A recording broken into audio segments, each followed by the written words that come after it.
बिस्मिल्लाहिर्रहमानिर्रहीम इय्याका नअबुदु व इय्याका नस्तईन। आज अडयाला जेल में इमरान अहमद खान न्याजी साहब के केस की समाअत भी की गई और उसके साथ साथ खान साहब से एक सियासी मुलाकात कराई गई, जिस सियासी मुलाकात में ये कोशिश की गई कि 4 अक्टूबर का जो एहतजाज की कॉल खान साहब ने खुद दी है बजरिए अलीमा खान, उस पर जो है ना जी उसको मुलतवी करने की कोशिश की जा रही है। और खान साहब इस चीज़ पर बाजिद हैं कि उन्होंने, जाहिर सी बात है, खान साहब पिछले तकरीबन आज 15 माह 1 दिन हो गए, यानी 14 माह 1 दिन हो गए, 15वां माह लग चुका है खान साहब को। किसी इतने बड़े प्राइम लीडर को अगर आप जेल में डालें और उसका एक एक दिन वहां पे गुजरना बड़ा ही मुश्किल होता है, जिसने अपनी सारी जिंदगी शहजादों की तरह गुजारी हो। अब अगर ये वक्त आ गया हुआ है कि जिसमें पूरा 1-1.5 साल पाकिस्तान तहरीक-ए-इंसाफ खामोश रही, अपने मामलात को बड़े संगीनी से सरंजाम देती रही, तो अब अगर खान साहब ने इस तरह की एहतजाज की कॉल दी है तो उस पर मेरे ख्याल में पार्टी की लीडरशिप जो है वो थोड़ा सा खुद को जगाए। और अगर अली मीन गंडापुर साहब ये मैसेज लेकर गए हैं कि इसको मुअत्तल किया जाए, तो फिर शायद खान साहब ने आज उनकी अच्छी खासी सरजनिश भी की है। और खान साहब ने मेरे ख्याल में पार्लिमानी पार्टी जो है ना, पार्टी के जो अमूर हैं उस पर भी काफ़ी तबादला ख्याल किया गया खान साहब की तरफ से, और आगे की जो हिकमत अमली है उस पर भी गौर किया गया और अली मीन गंडापुर शायद उस एहतजाज को लीड भी कर रहे होंगे। दूसरी तरफ अलीमा खान भी ऐलान कर चुके हैं कि वो इस एहतजाज को लाजमी लीड करेंगी। याद रहे, खान साहब ये भी कह चुके हैं कि इस तरह के एहतजाज रुका नहीं करते। खान साहब ने आज जेल से बैठकर बड़ी ज़बरदस्त बात की, जिसमें खान साहब ने कहा कि ये लोग जो मर्जी कर लें, मैं पीछे नहीं हटूंगा। टीपू सुल्तान की तरह मैदान जंग में मारा जाना पसंद करूंगा और हसन नसरुल्लाह की तरह शहादत की ख्वाहिश है। डी चौक का एहतजाज किसी सूरत कैंसल नहीं होगा। ये तो आज खान साहब के अल्फाज थे। खान साहब 2 टोक बयानिए के साथ ये चीज़ कह रहे हैं कि भाई एहतजाज कतअन कैंसल नहीं होगा और इस एहतजाज में भरपूर पूरे पाकिस्तान से शिरकत की जाए। अब थोड़ा सा आपको बताते चलें, जो 2 अक्टूबर का एहतजाज बुलाया गया खान साहब की तरफ से, जो 4 बड़े डिस्ट्रिक्ट हैं, जैसे हमारे पास डिस्ट्रिक्ट मुल्तान है, डिस्ट्रिक्ट भावलपुर है, और उसके साथ साथ मियांवाली है, फैसलाबाद है, इन 4 बड़े शहरों में 2 अक्टूबर को जो है ना जी, यानी कल के दिन एक ज़बरदस्त एहतजाज की कॉल दी गई है खान साहब की तरफ से कि ये शहर जो है ना जी एहतजाज नहीं, क्योंकि मियांवाली थोड़ा टॉप अपर हो जाता है, साइड पे हो जाता है थोड़ा सा, क्योंकि वो केपी से लगता है। जनूबी पंजाब जो है ना यहाँ पे जो है ना बड़ा एक्टिव रहेगा। अब इसमें देखा यह गया है कि जो जनूबी पंजाब की लीडरशिप है उसने सोचे विचार के साथ खान साहब के साथ बात करने के बाद जो मुल्तान का वेन्यू है वो बहावलपुर कन्वर्ट कर दिया गया है। और इसमें क्योंकि मेरी जो इतलात हैं, ऑन अब्बास बप्पी साहब इसमें बड़े ही पुरजोश नज़र आ रहे हैं और इस एहतजाज को कामयाब करने की कोशिश की जा रही है।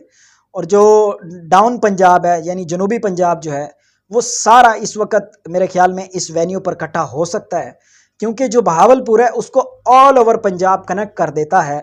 मुल्तान को भी नज़दीक पड़ता है बहावलपुर, इतना कोई ज़्यादा दूर नहीं है, 100 किलोमीटर्स है। उसके साथ साथ मुजफ्फरगढ़ भी इतना कोई ज़्यादा दूर नहीं है, थोड़ा सा दूर है तो वो डेरा गाजी खान है, राजनपुर थोड़ा सा दूर है।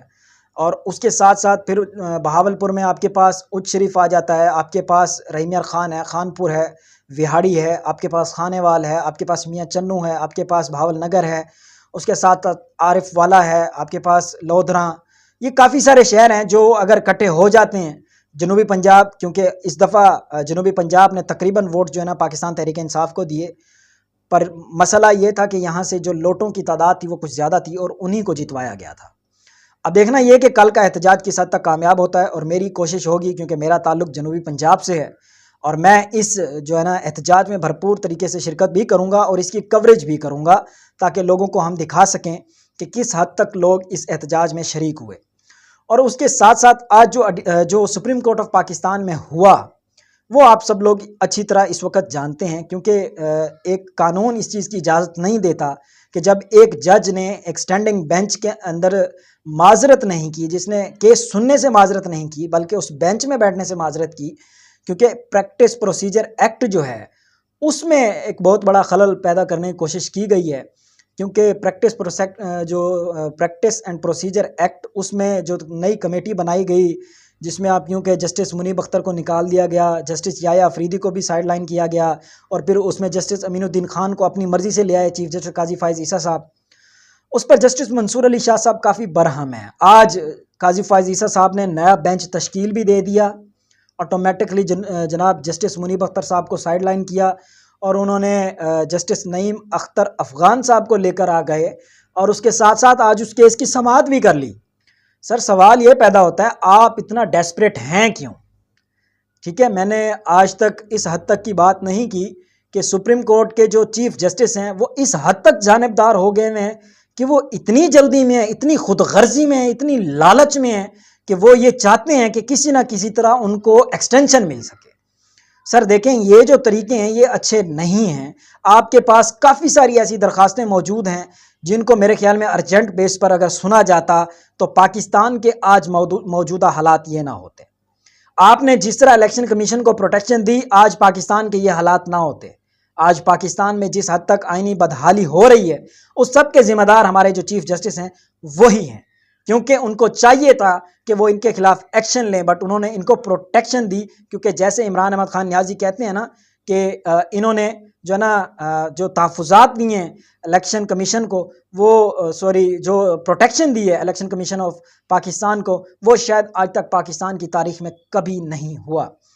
अगर आप देखें तो पाकिस्तान तहरीक इंसाफ काफ़ी सारी पीछे दरखास्तें दे चुकी है जिसमें पाकिस्तान तहरीक इंसाफ ये कह चुकी है कि इलेक्शन मुतनाज़ा है, आपने उसको ना तो कभी काबिल समाअत करार दिया, ना काबिल समाअत है तो आज तक 8 महीने हो गए आपने वो केस नहीं लगाया।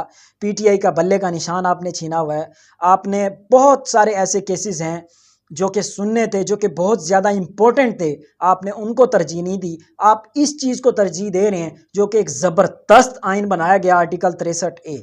देखें, इस वक्त पूरे पाकिस्तान में एक पॉलिटिकल जमात है, आप यूं कह लें पूरी दुनिया में एक पॉलिटिकल जमात है जिसमें सिर्फ पार्टी को वोट नहीं पड़ रहा, एक सिंगल मैन, एक सिंगल बंदे को वोट पड़ रहा है जिसका नाम है इमरान अहमद खान न्याजी। शायद नाम तो आप लोगों ने सुना ही होगा।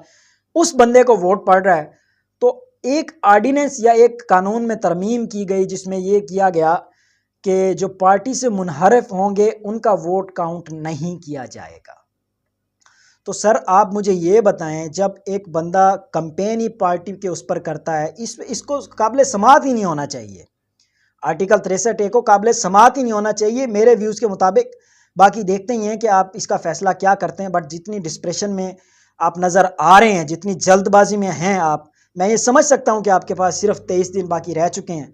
आपने अभी चैम्बर वर्क में भी जाना है, आपने अभी बहुत कुछ ऐसा करना है जिसमें आप फिर क्योंकि इन फ्रंट मौजूद नहीं होंगे, फिर नए जो चीफ जस्टिस बनेंगे जनाब जस्टिस मंसूर अली शाह साहब, शायद उनको लेना पड़ेगा। बट अभी एक तरफ से खान साहब हैं, एक तरफ से आप हैं, आपकी पूरी कोशिश है, एक पूरे इदारे की पूरी कोशिश है कि एक्सटेंशन की तरफ जाया जाए और हुकूमत को तूल दी जाए। और खान साहब ग्राउंड पर आ चुके हैं, खान साहब इस चीज़ को अच्छी तरह समझते भी हैं, जानते भी हैं कि किस एंगल से चलना है और किस एंगल से इनको शिकस्त देनी है। अब देखना ये है कि जो 2 अक्टूबर का एहतजाज होने जा रहा है जनूबी पंजाब का और मियांवाली में और फैसलाबाद में, ये किस लेवल का होगा और यहाँ पर किस हद तक लोग शिरकत करते हैं, क्योंकि स्ट्रीट मूवमेंट जो है वो पूरी तरह एक्टिव कर दी गई है पाकिस्तान तहरीक इंसाफ से। और दूसरी तरफ अगर हम बात करें जो 4 अक्टूबर को डी चौक इस्लामाबाद में जो एक एहतजाज होने जा रहा है, ये मैं नहीं कह सकता कि वो एहतजाज शायद कभी ख़त्म हो। मैं ये भी नहीं कह सकता कि वो एहतजाज कितने दिन चलेगा। मैं ये भी नहीं कह सकता कि वो एहतजाज धरने में शामिल होगा या धरना में कन्वर्ट हो सकता है। मैं ये भी नहीं कह सकता कि वो एहतजाज जो है ना जी, बल्कि मैं ये कह सकता हूँ कि वो एहतजाज जो है ना जी फ़ैसला कुन साबित होगा। और उसके बाद फिर 5 अक्टूबर का जो है ना जी लाहौर मीनार पाकिस्तान का जो जलसा है उसको भी मेरे ख्याल में खान साहब जो है ना जी वो एहतजाज की कॉल कह चुके हैं। अब देखना ये है कि ऑल ओवर पाकिस्तान एहतजाज किस हद तक आगे बढ़ते हैं और पाकिस्तान तहरीक इंसाफ किस हद तक ख़ुद को कामयाब करती है इन सारे मामलात से। अब जो गेम है वो सारी 2 बंदों के हाथ में है। एक तरफ काजी फ़ाइज़ ईसा साहब हैं, दूसरी तरफ अवामी हुक्मरान जिसमें इमरान अहमद खान न्याजी साहब हैं, जो कि अच्छी तरह अवाम को समझा चुके हैं कि उन्होंने क्या करना है।